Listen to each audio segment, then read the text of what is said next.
After being twice delayed, the verdict is in.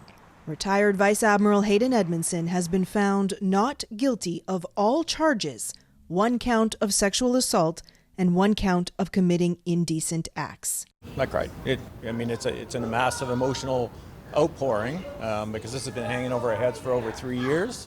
Stephanie Vio, who asked for a publication ban on her identity to be lifted, told the court she was 19 when Edmundson first exposed himself to her and later raped her on board a Canadian Navy ship in 1991.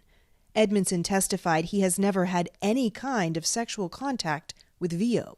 The judge said there were issues with Vio's credibility and that while her story was not impossible, it was also not probable. I don't regret bringing this complaint forward.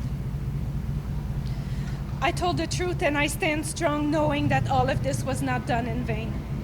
The judge said Edmundson's testimony was thoughtful, articulate, and reliable. Senior military leadership and the media rushed to judgment, assuming the truth of these allegations rather than upholding the presumption of innocence.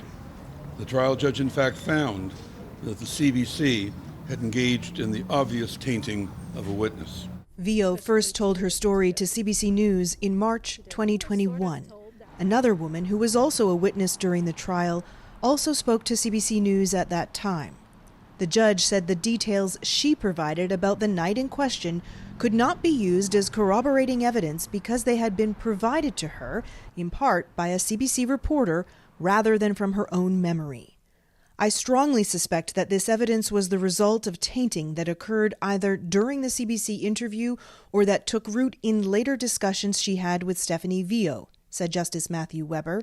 In a statement, a CBC spokesperson said, "We believe we reported fairly and accurately on this story. We stand behind our journalism." Edmundson was one of several high-ranking military members accused of sexual misconduct in 2021.